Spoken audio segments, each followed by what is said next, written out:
আর এরই পাশাপাশি বাঁকুড়ার দিকে আমাদের নজর রাখতে হচ্ছে। বাঁকুড়ায় বাউরি সমাজের সংঘাত। তৃণমূলের প্রাক্তন বিধায়ককে প্রকাশ্যেই কুকথা বললেন বাউরি কালচারাল বোর্ডের চেয়ারম্যান। পাল্টা চেয়ারম্যানের সঙ্গে বিরোধীদের আঁতাতের অভিযোগ তুললেন প্রাক্তন বিধায়ক।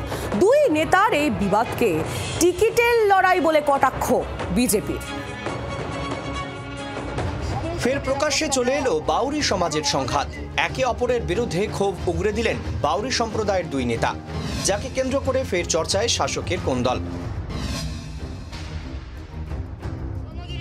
রবিবার বাঁকুড়ায় জনজাতিদের নিয়ে সভার আয়োজন করে পশ্চিমবঙ্গ বাউরি কালচারাল বোর্ড। সেই মঞ্চ থেকে দুর্নীতি নিয়ে সরব হন বোর্ডের চেয়ারম্যান দীপক তুলে।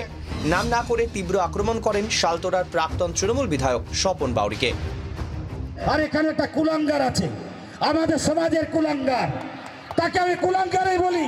দলকে আমি এখান থেকে বার্তা দিতে চাই, যদি কুলাঙ্গার লোককে এই শালতোড়া বিধানসভায় টিকিট দেওয়া হয়, তাহলে শালতোড়া বিধানসভার দলিত জনজাতির মানুষ রাস্তায় নেমে বলবে এই রকম ডাম্পারওয়ালা লোককে আমরা ভোট দেব না। সোমবারের পাল্টা জবাব দিলেন স্বপন বাউরি। দীপক দুলের সঙ্গে বিরোধীদের আঁতাতের অভিযোগ তুললেন শালতোড়ার প্রাক্তন বিধায়ক। ও কদিন আগে বিজেপি করেছে, কদিন আগে আব্বাস সিদ্দিকের সঙ্গে মিটিং করেছে, কদিন আগে কুর্মী সমাজের নেতা অজিত বাবুর সঙ্গে মিটিং করেছে, তার সমস্ত তথ্য আমার কাছে আছে। আজকে আবার তৃণমূলের মঞ্চে দাঁড়িয়ে তৃণমূলের নিয়ে বড় বড় কথা বলছে, আমাদের লজ্জা হচ্ছে এগুলো শুনে। এই দুই নেতার তরজাকে 26-এর টিকিটের লড়াই হিসেবে দেখছে গেরুয়া শিবির। সামনে যেহেতু 26-এর নির্বাচন, সেই 26-এর নির্বাচনে এই শালতোড়া বিধানসভার কে টিকিট পাবে সেই টিকিটের কাড়াকাড়ি। বাঁকুড়া, পুরুলিয়া, বীরভূম দুই বর্ধমান জেলায় বাউরি সম্প্রদায়ের ভালো ভোট রয়েছে। 26-এর নির্বাচনে তাদের ভোট ধরে রাখতে তৎপর তৃণমূল।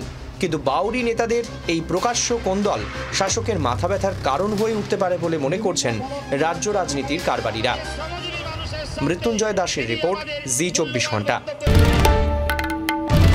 বাংলার আওয়াজ, বাঙালির আবেগ, জি 24 ঘন্টা।